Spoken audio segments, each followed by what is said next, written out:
Alors, est-ce qu'on a affaire à un énorme nanar ou à une série B très sympa? Vous ne savez pas à qui vous avez affaire.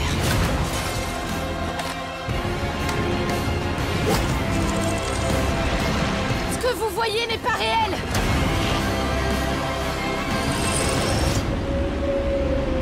Bonjour à vous les petits cinéphiles, aujourd'hui je reviens sur le dernier film de Robert Rodriguez, Hypnotique, que j'ai eu la chance de découvrir en séance de minuit au Festival de Cannes, en la présence de Robert Rodriguez. Et il se la pète, hein. Oui, et c'est pour ça que pour l'occasion, je me suis mis en mode Ben Affleck, petite chemise, avec un flingue, parce que vous allez voir dans le film, il va le sortir souvent son flingue. Et oubliez pas le petit like, le petit abo, le petit partage. Et avant de commencer la vidéo, j'ai envie de revenir un petit peu sur la carrière de Robert Rodriguez, qui est un réalisateur que j'apprécie tout particulièrement. Comme à peu près tous les ringards qui rêvent de réaliser un film. Ringard Michel Gaucher. On aura tout vu. Et pour ça, je vais te donner une paire de vaches. Oui, puisque le mec est quand même capable de te faire des super films en étant complètement fauché, ou alors de te faire d'énormes blockbusters. Il débute sa carrière avec son premier long métrage El Mariachi, puis enchaîne avec des films comme Desperado, Une nuit en enfer, qui se trouve juste ici. Bienvenue en esclavage. Non merci, j'ai déjà été marié une fois. Ou alors des films comme The Faculty, Sin City, qui est mon préféré. It's time to prove to your friends that you're worth a damn. Sometimes that means dying. Sometimes it means killing a whole lot of people. On pourrait également citer Planet Terror, Machete ou encore Alita Battle Angel. Par contre, il y a un truc qui m'échappe complètement dans sa filmo. C'est quoi? Spy Kid, c'est quelque chose que je comprendrai jamais. Ou alors le 1. Tu oublies aussi les aventures de Shark Boy et Lava Girl, ou alors c'est nous les héros. Ouais. J'oublie. Bref. Mais tu sens quand même que le mec est un vrai cinéphile qui bouffe du cinéma, qui a été influencé par un certain cinéma de série B, voire Z. Fuck the gas, fuck it. I'm just gonna have to make this quick.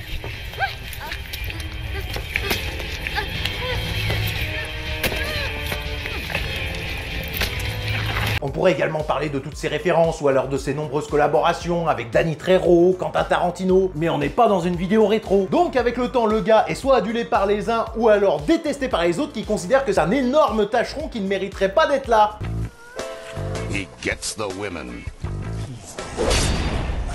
Pour ma part, je trouve qu'il est parfaitement là où il devrait être, même si on pourrait lui reprocher Boba Fett.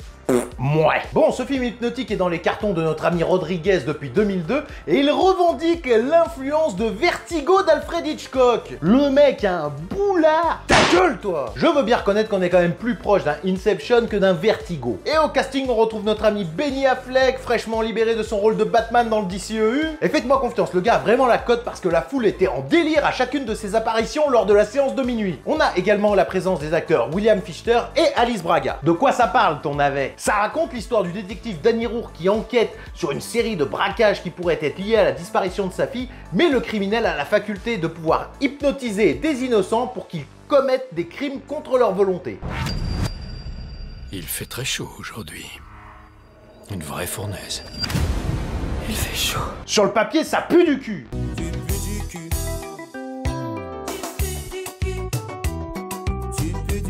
Eh ben moi je reconnais que j'ai apprécié. Alors peut-être c'est parce que au Festival de Cannes, quand tu t'es tapé 20 films sur l'errance de personnages, dans la nature, qui a des doutes, quand on te pose un film d'action qui brasse bien, eh ben bam, ça fait du bien.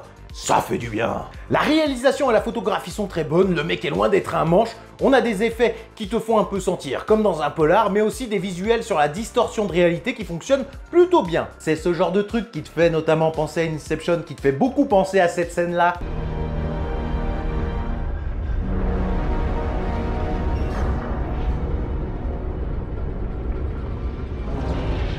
La scène d'Inception du pauvre, n'oublions pas. Hein. L'enquête se suit plutôt bien, t'as un véritable jeu de pistes, des faux semblants, tu te laisses embarquer, t'es happé et tu te demandes un peu ce qui se passe, qui est le méchant, pourquoi il a ses pouvoirs, et je reconnais que j'ai apprécié le twist de fin, qui après avoir vu le film il y a quelques mois me paraît plus intelligent qu'il n'y paraît. Qui êtes-vous?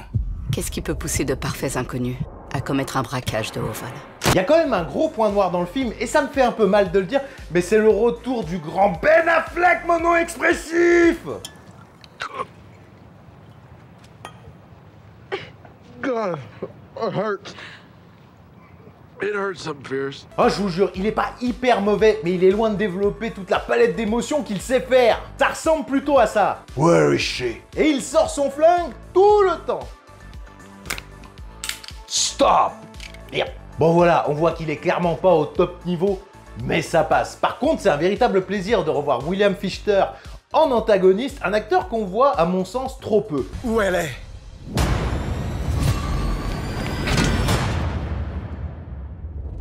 Honnêtement, je vais vous le dire, c'est pas le film de l'année, c'est une série B plutôt sympathique, ça dure 89 minutes, tu l'as vu, t'es content, t'en sors pas plus con, pas sûr. Allez, on va se faire une petite partie spoiler vite fait, donc si vous avez pas vu le film et que vous voulez pas être spoilé, vous connaissez la consigne. Attention, parez-vous!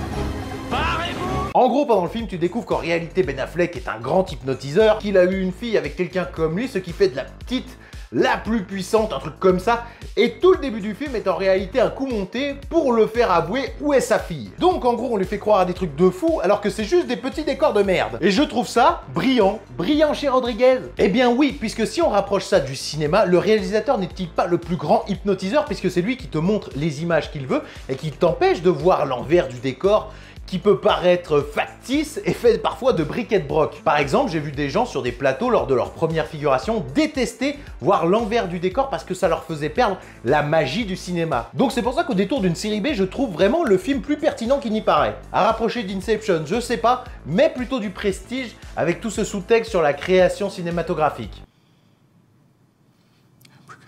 En bref, un film vraiment sympathique que je vous recommande vraiment d'aller voir. Certains vont apprécier, certains vont encore dire Robert Rodriguez est nul à chier, son film c'est de la merde, enfin un petit peu comme d'habitude. Mais faites-moi confiance, allez-y, vous passerez un bon moment. Faites confiance à Rodriguez. D'ailleurs, si ça vous intéresse, on pourrait faire d'autres vidéos sur le réalisateur, enfin sur ses films. Dites-moi dans les commentaires si ça vous intéresse. Je sais que t'en fais toujours trop. Ta gueule, je te bute. Mais attends, moi aussi j'ai le flingue. Hein? Merde! Hein? Tu vas moins faire le malin, hein? Tu vas moins faire le malin, tu vas fermer ta gueule! À bientôt!